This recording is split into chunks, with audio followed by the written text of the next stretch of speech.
Welcome to Inside the Game on the National Soccer Network. Now, here are your hosts, Jonathan Turner and Nathan Wangler.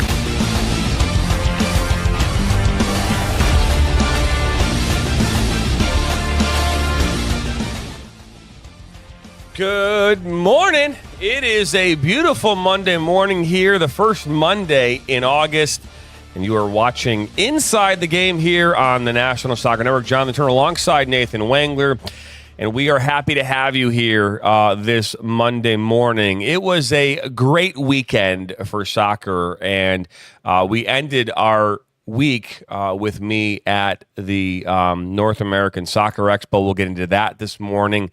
The USL League Two final this weekend was one that I would say would go up there as probably one of the greatest amateur finals in the history of soccer in this country. We'll talk about that this morning as well. I know I'm going to put it up there. It had everything you could want. I mean, everything you could want. And obviously, you know, we'll dive into that. I had some really good conversations this weekend at the North American Soccer Expo, and I had a chance to talk with Peter Vermes, had a chance to talk with Alexi Lalas in person for the first time. I had a chance to talk with, a number of really, really cool people. Luis Robles, a former MLS goalkeeper who's now one of the directors of MLS Next. So a lot of really, really cool conversations that we had here over the weekend. We'll get into that. We'll talk about when you can actually see those conversations and those interviews coming up here throughout the week. But Nathan, man, before we dive into anything here of substance, how was your weekend? What did you get going here this weekend? It was a really good time. We were at home against the Dayton Dragons. The West Michigan Whitecaps won another series. Yeah, I mean, it was a good stretch for me. Obviously busy, active. I mean, between, talking to you about what was going on with the championship, and I am interested to hear what you guys did all day at the North American Soccer Expo, because I've talked to a couple of different people who said it was a really good event, got a lot out of it. Obviously, I saw Alexi Lalas was there. Some of the representation from Midwest United was in the building, so that was cool to see. I know that's a team that I got to cover all year long, but just the amount of people, the amount of soccer representation that was in that building is really that was something that I thought was really cool. And obviously you got a bunch of different people involved in that. So I'm interested to hear exactly what those conversations looked like. And obviously watching, all the coverage of the USL2 championship, I'm always on social. Like it's one of those things in this field that, we call it a necessary evil. Because I think if I were to pick the ideal way that I would want to live my life, it would not be on social 24/7. It would be, maybe out on a lake somewhere fishing. But I'm always on social because I'm always keeping track of what's going on, in the world. So obviously I was wrapped up in the baseball stuff, and that was really fun, really entertaining. It's tough to have fun with that sport when you get into the dog days of summer. You get into the certain part of the season, especially into August and right before you get into September, where it's just like it really starts to like hit you just how long you've been doing this. Because, you go since April. So you got April, May, June, July. So you've already covered 4 months, and now you're just past game number 100. And you can start to feel it in your body. You can start to feel it emotionally. How do I continue doing this? But fortunately, it was a fun week. It was an entertaining week. Pause from the Tigers was out. We had some other really good promotions and stuff, and obviously won a few ball games, so that helps too. But no, on the soccer side of the coin, we had some great shows last week. Obviously, I'm interested to hear about the expo and Vermont.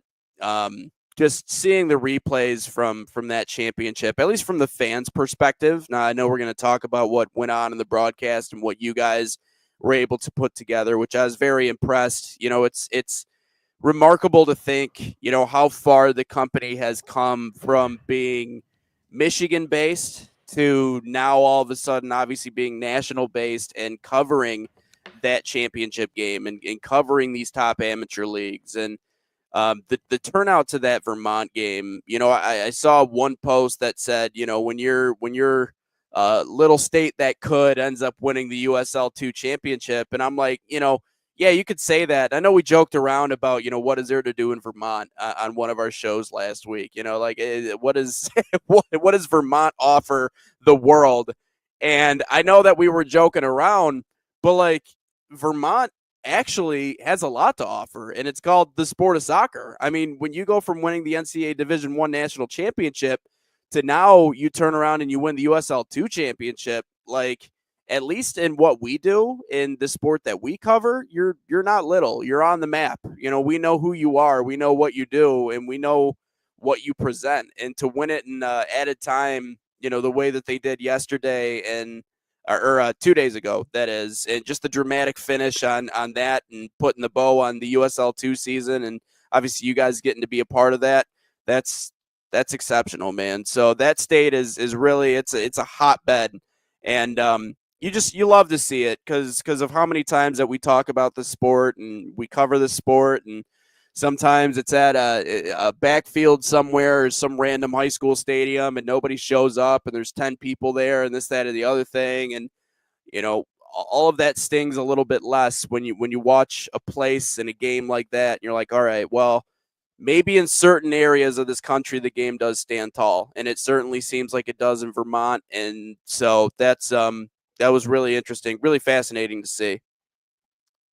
Yeah, no, it is, and for me, it was kind of like one of these, I would say, bittersweet moments because obviously we were sitting here in the studio watching the game, Ryan Glinsky and myself, along with our staff on Saturday. So we did the pregame show, got that rolling, and to be fair, just like in a lot of cases, right? What you deal with.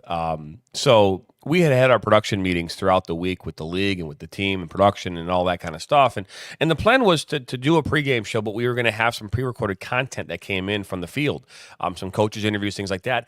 And as you can imagine in this environment, right, there's a lot of moving pieces, right? There's a lot of things that are happening in and around this. So we didn't, about 40 minutes before the game, they're like, we don't have it. So that would have been about 6 minutes of content that me and Ryan had to just kind of figure out on the fly, right? Just kind of start talking. So, and again, it's nothing. It's not a negative. It's just kind of the world that we live in. And so, being in the first time that this has ever happened, right? And put this in perspective.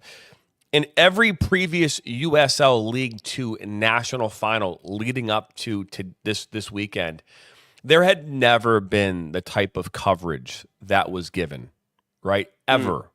Like, so put that in perspective. And we were a part of that. Like the National Soccer Net Premier Media Group, we were a part of that.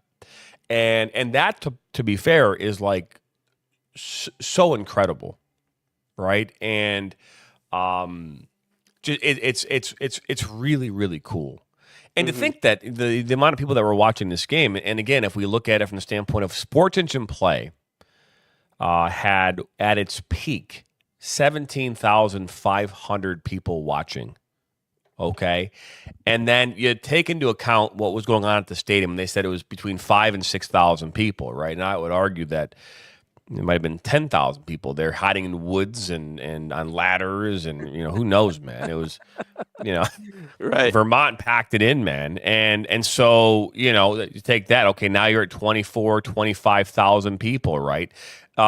Then you take into account the local linear TV market, which, again, local linear TV would let you say, they were saying that estimates were between, 40 and 50,000 households were watching this game. Then you take into account the watch parties. We know Ballard had at Rubens Brews in Seattle. We know they had a watch party. We had it on screen. Think about that for a second. Again, another first, right? We did it last week with Flint City Bucks, where we were able to get cameras into their Luigi's, pizzeria in Flint, and had that for both of their semifinal and quarterfinal match. And then we had this Ballard watch party. I mean, this is amateur soccer that we're talking about. Pre-professional, amateur, whatever you want to call it, right? But that's what we were able to do this weekend. And if you want to get into the nuts and bolts of it, if you want to like Monday morning quarterback, the content, get it, right? That will only improve. But sometimes just like, the first time NASA got a spaceship to go up go up towards the outer space. It didn't exactly go as planned, but they got it up there. You know what I mean? It was a little shaky, maybe a little rattly, right? It's, and so it will only improve. And timing and all that kind of stuff. But no, it was bittersweet. And then to think about this too is that we were also part of this weekend, another first. I'm wearing it right now. North American Soccer Expo, right? That was the first. It's its inaugural year. Okay, and so this was bringing the soccer community together in Michigan, really trying to get the Midwest. But I think they said there was 25 different states represented at this event this weekend. And I think if you were to ask anyone within the North American, of course they would love to have thousands of people coming in, but before you can run, you have to walk, and before you walk, you have to crawl. Mm-hmm. And that what they learned this year from this event, they will take and they will make their adjustments to make next year's event that much better. But it was great. I mean, having the likes of Alexi Lalas, Peter Vermees, Luis Robles, former MLS goalkeeper, there's a ton of people, director of education from the United Soccer Coaches and Dave Simeon, right? Andy McDermott was there, who is, there's a number of really, really quality people. And then all these coaches and players and parents as well, which is kind of unique because typically United Soccer Coaches doesn't necessarily allow, parents to come in. Typically you want to, coaches want to be with coaches, but no, it was a really, really cool event. We'll dive into that as well, but I want to dive into this first. We have been very critical of U.S. soccer. Very critical. Specifically that of the U.S. men's national team. And I don't think that we should not be critical, but we've been super critical. We've talked about it on the show. But I had a chance yesterday to sit down and listen to Peter Vermees as well as Alexi Lalas. Both these players played for the U.S. men's national team. Both these players very much played at the top of their game in this country. Alexi Lalas chose to go the media route after playing. Peter Vermees chose to go the coaching route. He coached for one of the longest tenured coaches in the MLS when he was at Sporting KC. And so what I heard from them was when it comes to the media's responsibility is, yes, absolutely we should be, critical of the U.S. men's national team. But they both of them said, like, hey, I don't think there's one player on this team, even if you think in all of your heart of hearts that they aren't there for the right reasons, they are. As a former player, I can tell you right now that there wasn't a player who did not want to be there. The question always becomes getting them to perform at the level that we need them to perform at. And so that's always been kind of like the thing. And the new player, the player that we see today is a vastly different player than we saw 20 years ago. And yes, we would love to see 13, 14 Diego Lunas on the on this team in 2026. But is that going to happen? No, probably not. And so, they're just like, hey, be critical, but also be fair. And I don't think we've been unfair. I don't think we've been unfair. Okay, but. And he wasn't like talking that at us. It was like more like the media as a whole. I mean, it wasn't like John and Nathan, cool your jets. It wasn't like that at all. It was more like, hey, we just need to, maybe we don't need to be. Here's the reality: we're no other country, and so let's be unapologetic about who we are. At the same time, understand that we've come a long way in the last 30 years. And we still have to go a long way to get to where we want to go. All those things are true at the exact same time. But it doesn't mean that means success. It just means that we've come a long way. Coaching, training, our leagues, everything is better than it was 30 years ago when the last time we had a men's World Cup here in 1994. All that's true. But because we're so used to winning as a country, and we're so, we're always the best. We're the best in everything. That it's really hard for people who don't know soccer, who don't know the environment, to sit here and say, well, they suck because they don't win. And we've never said that. We've never come on here and been like, well, they suck. What we have said and what we've tried to say throughout our time on this show, and anytime I have a chance to talk about the U.S. men's national team, is that we're just not good enough.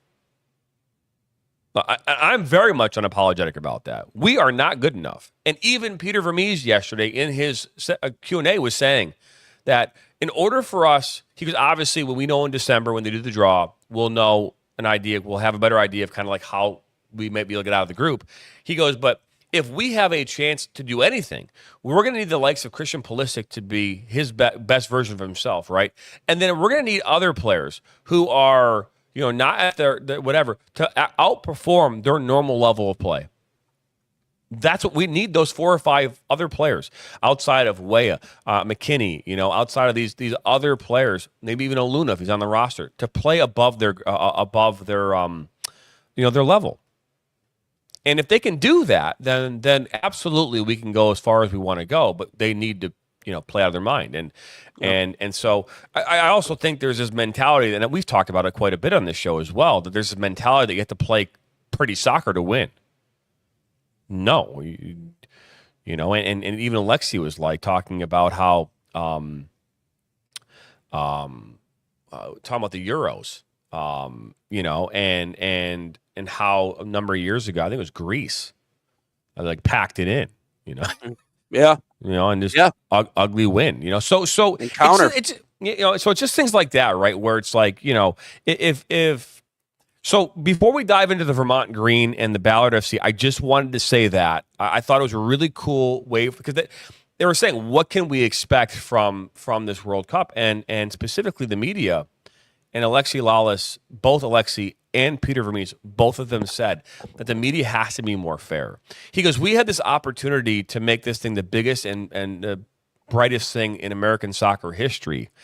And if we are so critical and hypercritical, we're going to lose fans. And he goes, that's not what you want. Now, you should absolutely be critical, but you have to do it in a way in which it's not unfair. And I think we sometimes struggle with that as a media. And I thought that was a very interesting take from Alexi Lalas and Peter Vermees, both of them, who both of them, by the way, went to Rutgers University, which is also pretty cool. So, but here's the thing. I want to dive into something. Vermont Green, obviously national champions, national final winners of the USL League 2 this weekend. And we want to talk about something here real quick. Me and you, we don't dive too much into the controversy of a game. Well, take that back. We did. I mean, we did it with the men. No, we did. I mean, right. I'd lie. That's a lie. I mean, because we can joke around. Because like this right here, this perfect example, right? We talked about this, right? Yep. Again, we still say that it's a handball. Yep. Yep. So I want you to take a look at this. Let's talk through this play for a moment. I'm just curious your thoughts on what you see here, and if you in fact believe this is well. Just take a look. I want to get another look at it, David, just to see. I felt that it was a foul, but I just want to be certain from this angle here. And it looks... Sammy Mewis in the house, a borderline Megan Rapinoe celebration as we take a look at the highlight.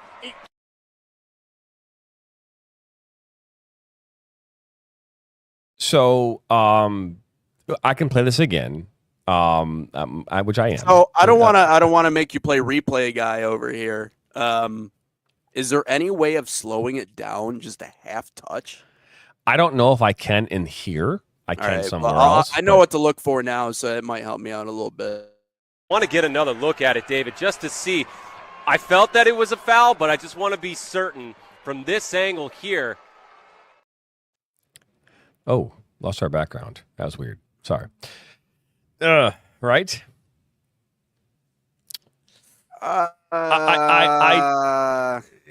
Obviously, those in Ballard are going to say that is not a penalty any day of the week. And those in Vermont are going to say that was a penalty all day long. What are you thinking? What are we talking about? Yeah. I mean, as a former referee and again, I've refereed in big time games, state championships, the likes, and in front of thousands of people. So I don't, the referee, you don't envy having to make a decision like this. But nope. I always say this, referees are their own worst enemies, just like in anything in life, we are our own worst enemies. Do I think that that's a penalty? Based on what we saw there, no, I do not think that was a penalty. Do I think that that's a foul you even call at midfield? No, I don't. And again, it has. I don't want to take anything away from what Vermont did because again, it's the referee made the call. They went in and put it in the back of the net, and you could argue that there were 3 or 4 other moments in that game where they could have scored a goal and it would have been a non-issue. So, but I look at that play for what it is at that point. Again, where it was in this game. Put it back up on your screen here. I want to get another look at it, David, just to see. I felt that it was a foul, but I just want to be certain from this 48th minute. Here, it's 0-0. And it looks right. Sammy And Mewis so in the house, a borderline. It's 48th minute. It's 0-0. 49th minute.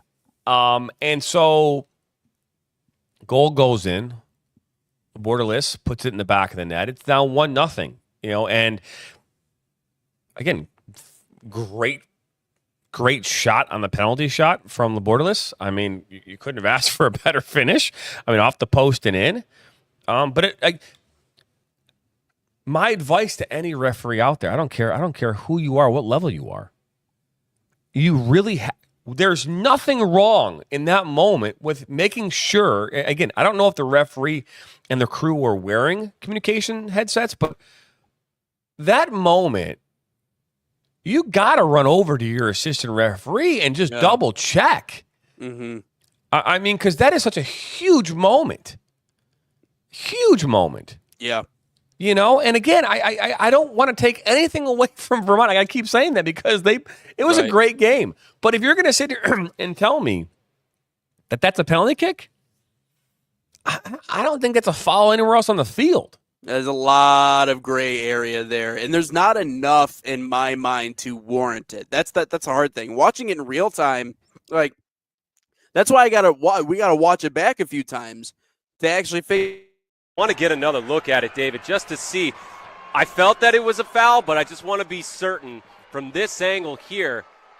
And it looks Sammy Mewis in the house. Yeah, I mean, give the kid credit. He sold it. Like that's the other component of it too. That just as much as an art form. I remember you telling me about. I mean, if you're in the box and you feel like you don't have the open lane to be able to finish in a situation like that, and you're all bottled up, may as well take a dive. And if there's any spot on the field that you want to take a dive, that's probably it right there. Be able to sell that. That's going to put you in a good opportunity. So I'm not faulting the kid by any stretch of the imagination, but is it worthy of a whistle in that situation? I don't know. I think you got to do your due diligence in that spot. Yeah, no, I couldn't agree more. And it's one of those things where it's unfortunate because, right, I've had to be apologetic about this moment, right? And obviously from the standpoint of a referee and from the standpoint of this game, that's the last thing you want to be talking about is that, right? And we've had those conversations numerous times. Best Oscar performance in the USL2 final goes to, yeah. Again, I mean, I'm not going to fault the player. I mean, and my other question is, how much do you think home field advantage plays into something like that? Well, when we were, and I gave a shout out to Ryan. I gave a shout out to Ryan Glinsky, by the way, because before we mentioned predictions during the pregame show, and we ended it with pregame predictions, and he goes, it's going to be 2-1 in favor of Vermont, and I was like, it's 1-0 in favor of Ballard, and so we're sitting there, and it's we're both sitting pretty at in the 48th minute, and this call comes in, and obviously at that point, my prediction was no longer true because Vermont had scored, and then we get the equalizer, a couple minutes later, from Kosakov, and that made it 1-1. And then we're in the 90th minute, and then this plus some time, and then this shit happens. Enge recovers it, curls it back in. Marshall flicks it on, and Kissel, the national championship goal scorer in NCAA, puts it in. Yeah, and then Ryan's sitting here in the studio going, "Oh my God, I think I just won. I just think I got it right. I just think I got it right." I'm like, you ass, like you did get it right. But it's funny because it's like we've gone through the process of actually doing some predictions in our history of our network, and Steve Besk, who used to work for us, still a big friend of what we do, but it took him about a year and a half to actually one time get the prediction like spot on. Where you didn't just say win. You win 2-1, right? This guy, his first ever prediction, this guy nails it 2-1. So Ryan Glinsky, he's either a lucky son of a, he's going to go play the lottery, or, like, oh, that's great. But yeah, but then, like, look at this fit. We're in the death, right? We're in the death, and again, watch this again. Look at the time on the clock.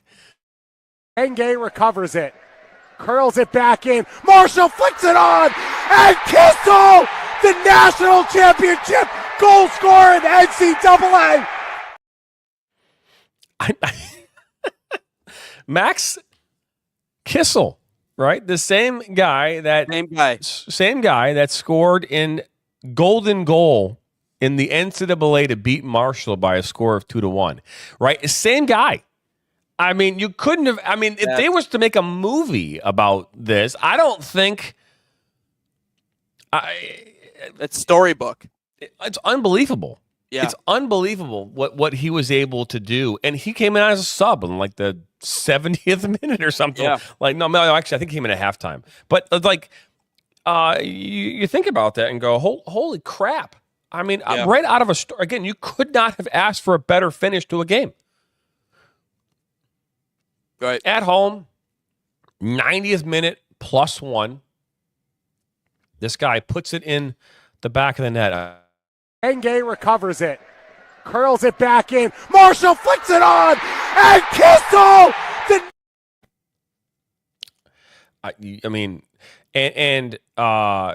You have to sit here and say, man, Ballard put up a tremendous fight in this game and throughout these playoffs, and this is their second time in a national championship in their 4 years of existence, right? 3 years of existence. Sorry, and they've been there 2 times in the last 3 years. They fell short last year in the round of 32. This team has done tremendous things in their short history. Vermont Green, only 3 years old, first ever national championship appearance, first ever national champion, right? Both these teams coming in, very, very similar on paper. We talked about it throughout the broadcast on Saturday, but 38 goals for Vermont, 36 for Ballard. Their records, though, 15-0-3 for Vermont, again, undefeated, right? 13-2-3 for Ballard. 15-13 wins. Goals against, 8 for Vermont, 7 for Ballard. So, again, +29, +30. These two teams are extremely similar in their makeup. Then you look at what they did in the playoffs. Vermont had 10 goals in the playoffs. Ballard had 12. Goals against, 4-3. They were +6 and +9 in their difference. Both teams had 1 shutout. Shutouts in the regular season, 7 for Vermont. Ballard had 9. Again, you couldn't have asked for legitimately these two teams were identical to each other. Good goalkeeping. Great attackers, and they had Kosakov, Ballard FC, and Amon. Then they had Kissel and Tatavin. Tatavin, in the first 10 minutes of this game, he had to put a ball in the back of the net to give Vermont a 1-0 lead, but it was called back to it offside. Right? So, these, and then you saw a goal line stop from Vermont with Ballard. They had a two point blank shots inside of 3 seconds. Mm-hmm.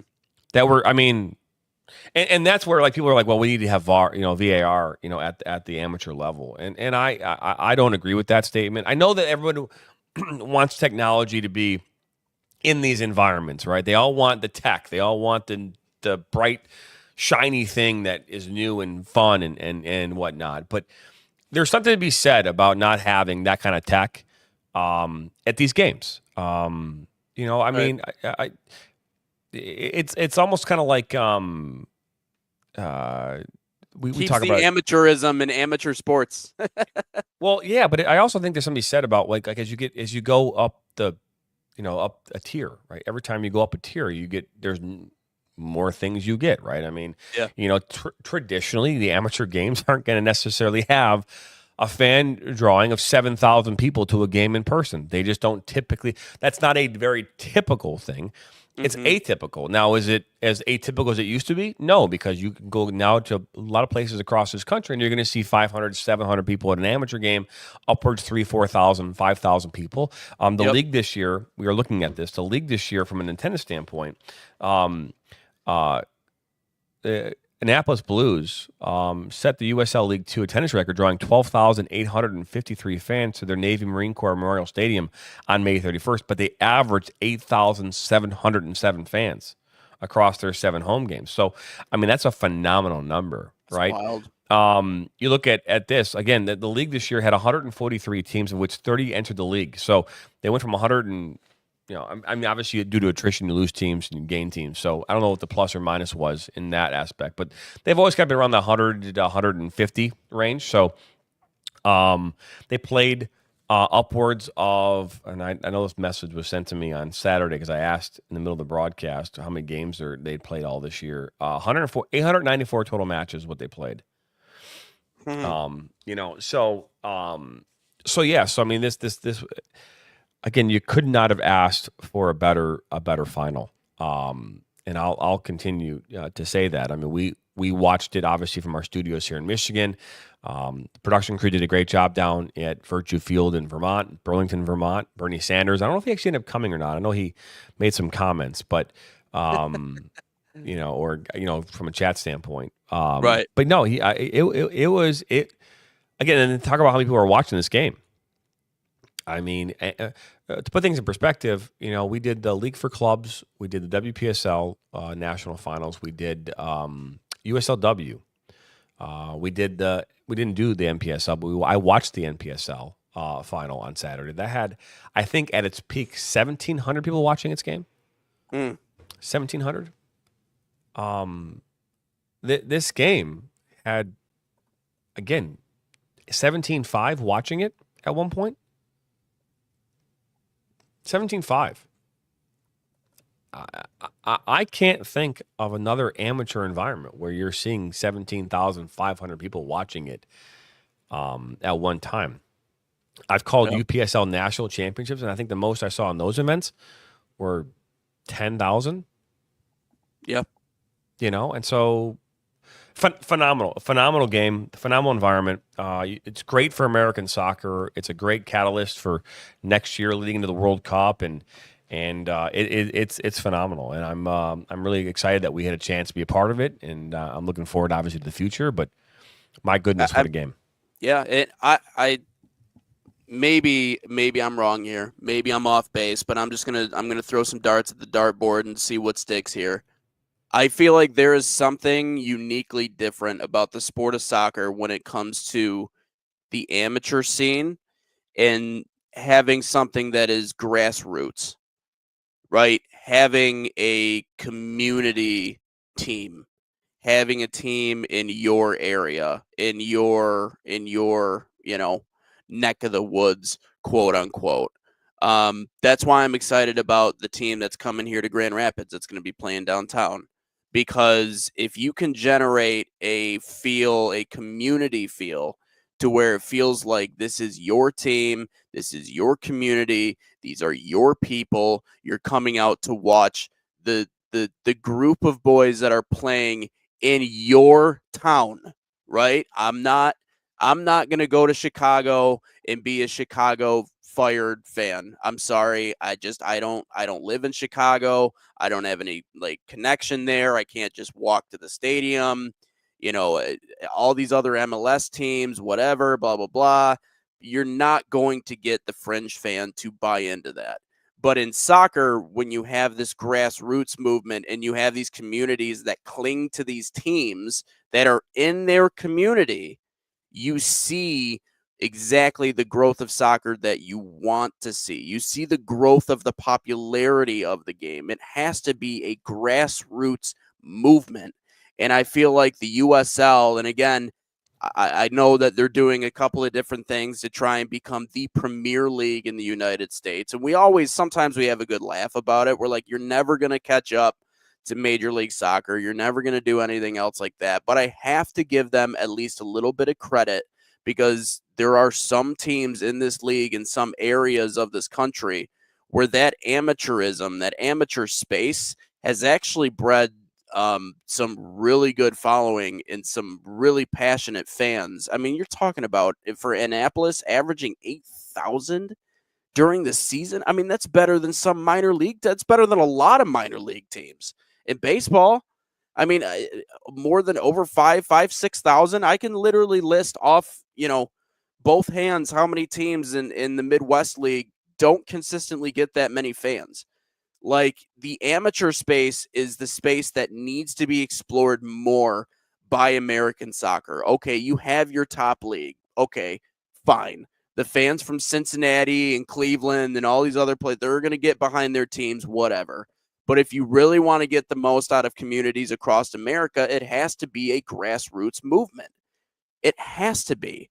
And that's what we saw with Vermont. That's what we saw with some of the other teams that you just mentioned in that vein, right? And that's why I thought the North American Soccer Expo was a really important thing, because you brought people from that amateur space out, but you need to capitalize. It has to be a grassroots movement. It is a bottom-up movement, because you got to give people someone in their community to support. And I know that we argue that there's so many soccer teams all over the map that we just don't know who's who, but give them a cool venue, give them all the other things that come along with being in the environment and being around those guys. It is such a unique thing about this sport that that we're starting to, I think, learn at least a little bit that we can capitalize on. Because when you look over at England, when you look at the UK, right? I mean, it's only like, 6-7 hours from top to bottom, like we talked about. Like, the state of Texas, you could fit like a couple of them in there. But there's a soccer team in a soccer-specific facility, you feel like on every single street corner, or they call it football over there, right? But everybody gets into it because they're so entrenched in their community versus your community, right? This is my city against your city. It's not my state against your state. It's not, Chicago, which represents all of Illinois, against the state that's over on, the Seattle Sounders, which represents all of Washington, right? That's not uniquely soccer. And again, maybe I'm wrong, but that's why when you see over there, when we talk about Pro Rel from going to the bottom up, like, that's what's so cool about it, because your little community actually has an opportunity to make it to the highest league. Now, will that ever happen? I don't know. But grassroots, community-focused ball is what is really going to start driving the train that is soccer in the United States. That is going to be the engine that pushes it forward. So that's why I'm so excited when we're talking about this, and obviously seeing all the different videos and all the different stuff on social media. That's what I got the most pumped up about, was seeing that side of it. Because again, we get trolled sometimes as Americans talking about the sport. And I know that obviously comment sections can be unrelenting sometimes, but it has to be grassroots. And we saw that in spades. Yeah, I mean, and I asked Alexi, yesterday about the explosion of amateur soccer in this country, and we've talked about how fragmented the game has become in this country, where you have these pockets of a lot of teams, and then there's pockets of like very little teams. Obviously you get to rural America and you might not have a ton of teams. I mean, look at Vermont. I mean, it's a perfect example of it, right? You get into, Michigan and the Great Lakes. There's 8 teams here in Michigan in the USL League 2, not 9 teams in the USL 2 alone. USLW, another 5 or 6 teams, right? UPSL, another 10 teams. Midwest Premier League, I think there's like 18 teams, 17 teams in the Midwest Premier League. Then you got the MPSL, right? UWS. You have all these leagues, that have amateur soccer. And how do you build your fan base? And I asked Oakland County FC this question, because they were there this weekend as well at the North American Soccer Expo. And I asked this question: How do you draw fans in when you're not only are you battling like other teams who are within 20 minutes of you, but you're also battling like it's summer and I want to go to the beach. Family wants to go up north and they want to hang out up north. What's the real battle? I mean, and I think that these amateur teams are facing this ongoing battle where they're battling against Mother Nature, they're battling against other teams, they're battling against their own communities, good, bad, or indifferent. It's a real thing in this country. I mean, Vermont. I mean, I don't know the landscape of soccer in Vermont as far as like when it comes to the amateur side. But you have to ask yourself, like, well, okay, well, if another team came up in that same area in the next couple of years within 20 minutes, is that going to draw the same crowds? Is it how and what is it that Vermont has been able to do? The Vermont Green to do? What has Ballard been able to do that other teams just haven't been able to accomplish? It's a conundrum for sure. We can't. I mean, so everything about this is great. Everything about the way this final went down is great. Everything about the crowds and the community and all of it. But you have to ask yourself the question, as I do, is how do we get more of it? I mean, again, for someone that's covered a lot of amateur games over the years, go watch the NPSL final. Go watch that final. Go watch the USLW final. Go watch the UPSL national finals coming up this weekend in Irvine. Go watch the League for Club final. Go watch the WPSL final. Go watch these finals. Go watch all these games. Again, 8,000 people on average at a game is an anomaly in amateur soccer. It's not the norm. I would say that you probably, in most environments, you're probably drawing, on average, league-wide, is probably between 300 and 700 people. That'd be like the league average. You take the 9,000, the 1,500, the 3,000, everything kind of rolls up into 143 teams, and it comes out to like 300 or 500 people, right? I mean, that's what it comes out to being, right? But how do you get more fans to come to want to watch these types of games? Now, granted, having games like we saw on Saturday will definitely help move the ball forward. And yes, we are going to see a surge in 2026 and further. After the completion of the World Cup, we are going to see a surge of fandom in all levels of soccer in this country. I don't think anyone here is going to dispute that. But just like culturally, we've had these moments in our society where we had the ability to move the ball forward. And I'm not going to get into the details about what those things are, but if you've been around anywhere in the last 5 years, you know exactly what I'm talking about. There have been a lot of opportunity with microphones and cameras in people's faces and things that have been very, very divisive in nature, and nothing has changed. Like, give me one thing of substance that has changed in our society with all the things that have happened that have actually moved the needle forward, other than us just saying enough is enough. And with soccer coming here in the most unbelievable way here in 26, how do we move the needle forward? And on the other side of it, we have something of substance to hang on to and say, this is what is going to come from it. And that's the problem that I have, is because all these teams are great, okay, but they're all great. But the media is not going, and Peter, what media? Okay, so yes, we're doing this. We're very much involved in it. We media attention is great, but if you're going to sit here and tell me that linear TV in Detroit, in Chicago, in New York, in these large media markets will never put an emphasis on amateur soccer. Why? Because they've got 7 other professional teams in their environment, so they're not going to do that. Number 2 is that your smaller linear markets will absolutely do this.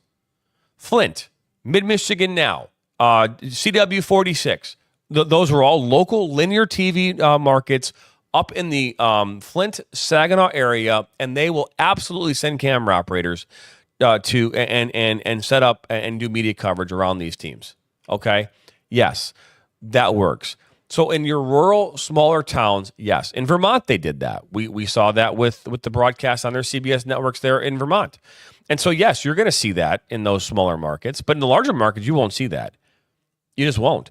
And then the question becomes, well, are those smaller markets with the TV linear and TV channel, is that going to be enough to help move, again, fans in a meaningful way into these environments?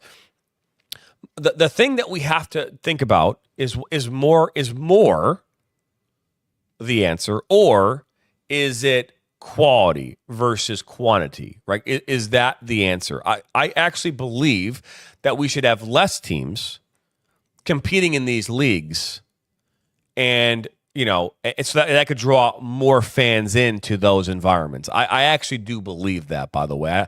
I don't think that more is the answer. I just think that we need to find a way to define what quality is and then really go after it. But we don't do that because we're so engulfed in the fact that a team's going to pay us $5,000 to be in the league, and we can get 15 of them, and we just made money. It's a money grab. I just wish we could get more fans like that. I mean, I don't go to a lot of games. I haven't been to a lot of games that have 5,000 fans at them. I've been doing this for 4 years. I've broadcasted 3,000 games and never seen a fan base like that, for the most part, in any game that we've covered, period. End of discussion. I've never seen it. I've been to Flint. Flint has drawn 4,000 people to a game. Never like I saw there, ever. I've been to Detroit City FC. And up until 2 years ago, the media could give a shit about Detroit City FC. Ballard draws fans, but they draw 1,500 because their stadium's not big enough.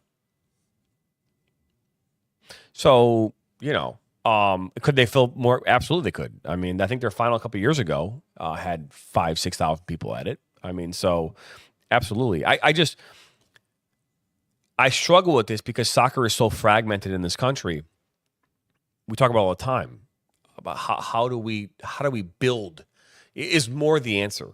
And I don't think more is the answer in the sense of, like USL2, USLW, UPSL. I don't think more is the answer. I think we have to be more responsible with it. But again, I think Alexi also disagrees with me on that. But Alexi is coming from a place of, up here. He's not engulfed in it like we are. Minor league baseball. I mean, how many minor league baseball teams are there in this country? A whole lot less than there were initially. I know they sliced the number in half, I think, back in 2020. Affiliated minor league teams, USA. My guess is it's under 120. Okay, so 120. So 120 total between AA, AAA, and single A, give or take, right? Mm-hmm. And there might have been, but now, granted, there are these other like little small pop-up things that have kind of come out and about, right? But, and I again, if keep in mind that's affiliated ball, though. That's affiliated, right? So unaffiliated, you're talking about probably another couple hundred, I'd imagine. Yeah. Again, the battle for us in soccer is that, and Dominic Troya mentioned this during his conversation with me at the Expo about, what we're looking at is, okay, when we have fans come to a game, we want them to come back. We want the repeat customer, right? We want them to come back. So we want to put on a great show, and then they come back for another one. Mm-hmm. I mean, again, what are you battling on in the summer? Taking away professional sports for a second. We've talked about this. From May 15th until August the 15th, what is it that is competing with soccer? It's baseball. you're finishing basketball, but let's be honest, NBA, okay, maybe, right? Not much though, but everything else is done. Hockey's completing. Again, you're getting to June, you're not competing with any of those things. It's just baseball. There's nothing else going on profession in this country other than baseball. It's soccer and baseball in that time period. And I don't think that you're like, the fan of baseball isn't necessarily going, well, I'm going to go skip, I'm going to go watch a soccer game tonight. I think they might be interchangeable, sure. But I think you're battling I want to go on vacation is what you're battling. Like, I want to go to, wherever. Vacation USA, vacation internet. We want to go up north. We want to go to the beach. We want to go here. Friday night, what am I going to go do? And then if you are a soccer fan but have yet to find a team, well, what team do you want to associate yourself with? What team are you going to fall in love with? I've got 11 to choose from. Which team should I go to? So I'm going to, you know what I mean? Like, and so I struggle with, with that aspect of this is how do you fall in love with a team, and maybe it's because I'm not in love with a team myself, so maybe I don't know that question. I'd have to start to love a team, I guess, but I just don't think that we have the recipe that we need. I think we're gonna have to have some consolidation of leagues, so that way fandom, like we're seeing in Vermont, can be multiplied nationwide. How do you multiply that thing? How do you get that to happen? Because my goodness, if you could imagine, like, in every team in America that played at this level had 4,000 people coming to every game. I mean, can you imagine that? I mean, that would be electric. Yeah.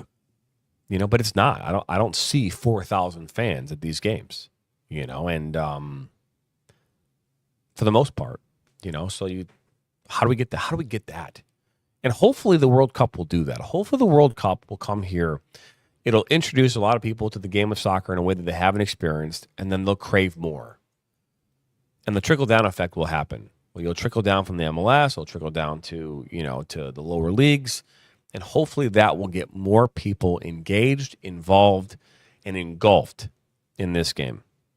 Because that's what we need. Yeah. We've heard that story from multiple people that we've talked to. They watched it. They were involved in it. They saw the World Cup. They went to a game. They were a part of a crowd. They were a part of an environment. I mean, I obviously didn't go to, the matchup on Wednesday over in Chicago when the Premier League came here, but that just stuff like that, being in the building. I remember you talking about how, just going to games isn't going to grow fandom. It's not going to grow the base. So I like I said, I still vehemently disagree with that, because I think being a part of the environment is everything. I think that makes all the difference in the world. And you've heard players, you've heard fans, you've heard new fans say the exact same thing. Like, being in the environment makes the difference. And so to answer your question, how do we get more of that?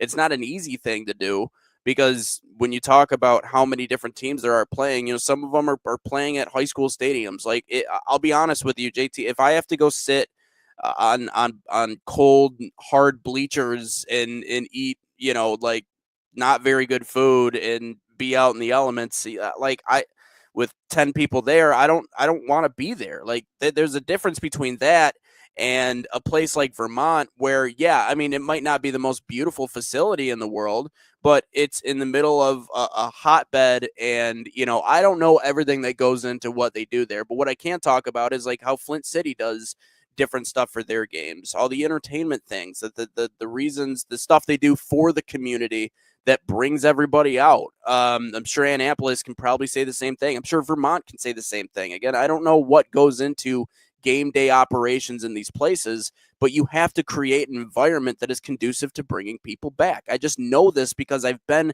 in buildings. I've been in that atmosphere where, again, if you just tell people, okay, hey, there's just a game tonight, just come watch it, like, you're not going to bring the people out. We wouldn't do that if we just sat on our hands.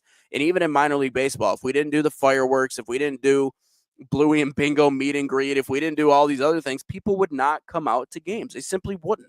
Now they would a little bit, but it wouldn't be enough to really break even or really, grow the company, because you got to think at the same exact time it's a company. So it's about that element of it. But like to Peter's point, and I do agree with what he's saying, it's not just the covering of the game literally in the literal sense. It's what we're doing right now. It's the podcasting, it's the promotions, it's the finding out every and any way to really continue to put these teams on the map and just show people the game. It's exposure. It's exposure is what it is. The more people that consume this sport, watch this sport, digest this sport, see it for what it is, you will get more fans out of whatever population that you're talking about. JT, before you picked me up, I was not really a soccer fan. I didn't really follow the sport at all, but in being around it as much as I have, opinions and things can change when you actually give something an opportunity. And I think that's where we are right now. And I think that's what the hope is for the World Cup, is that more people can digest it, see it, learn it, and learn to fall in love with it at the same exact time. It's all about the environment. It's about being a part of something. That's what I think matters really at the end of the day. So, I wouldn't necessarily say that we need more of it per se, but I do think if the leagues themselves in this more are constantly looking to take whatever didn't work in the past and making it better and figuring out a way that's, create an environment that's more inviting to people to want to come out and consume and be a part of it, then yeah, by all means, I'm all for it. Yeah, no, and I don't want this to be mistaken, because I think it's important that I say this, that I'm not rooting against this, and I just don't know if the recipe is more, more teams, more teams in a league. I don't know if that's the recipe. The recipe is putting a quality product together that's manageable, that allows a team to be sustainable as well. Because again, this all comes down to the root problem in this country, which it costs money to play this game and to be a part of it. And so if you're talking about a game day experience where you have to rent fields and rent stadiums and bring in people to, interns and coaches and players and all the things that go along with running a team in the summer, and you're drawing less than 300 fans and you break even at 400, per game, how long can you be sustainable for? Like, how long can you be in the league? How long can you do this for if you're losing money hand over fist every single summer? And, and then, hey, how do you grow the media aspect of this? Because again, everything about the media is about, what comes with media attention, right? Which is exposure and all those things. And if your team is doing really, really well and you're a good story, a feel-good story, the medias will pick that on their own, will pick it up. But if you don't have that feel-good story, if you don't have that X factor or that thing that the media might look for to maybe draw people in to want to watch you, they're not going to cover you. They're not going to cover you. Vermont Green's a great story. Ballard FC is a great story. And for every one of the stories out there that are like Vermont and Ballard, there's 3 or 4 or 5, 6, 7 more that are just like it. But they're not getting the coverage because they're in the middle of LA. They're in the middle of Chicago. Chicago Nation's going to the UPSL National Finals this weekend. They're based in the suburbs of Chicago.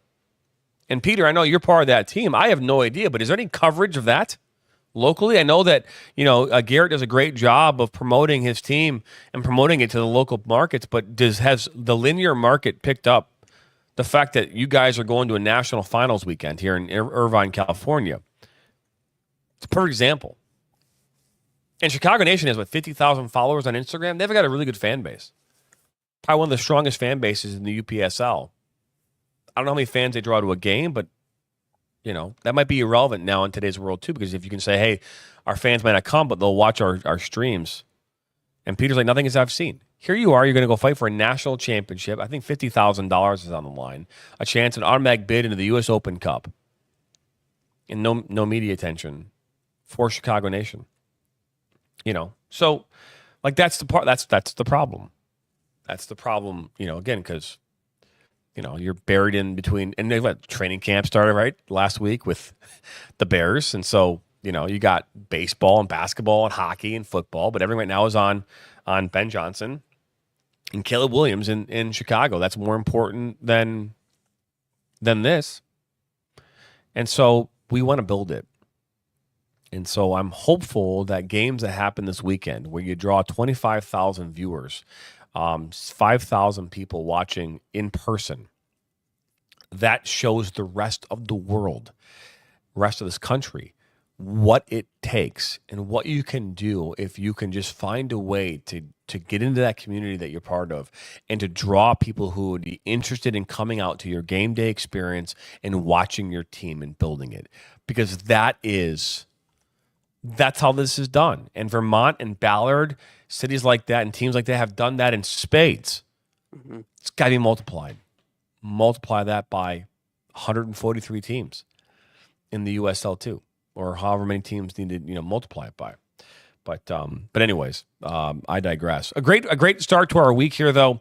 A lot of coverage coming up here this week. We got, again, the UPSL National Finals weekend is coming up here this weekend. We'll dive into that.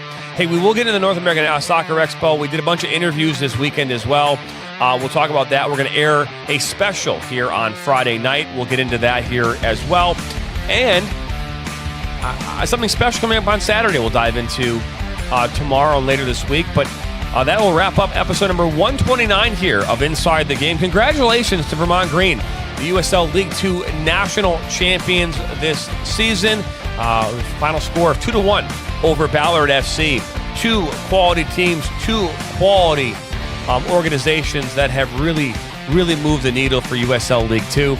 But for Nathan Wangler, I'm Jonathan Turner. Subscribe, like us, share this with your friends and family, and don't worry, come back for more of Inside the Game here tomorrow morning. Same time, same place, right here on the National Soccer Network.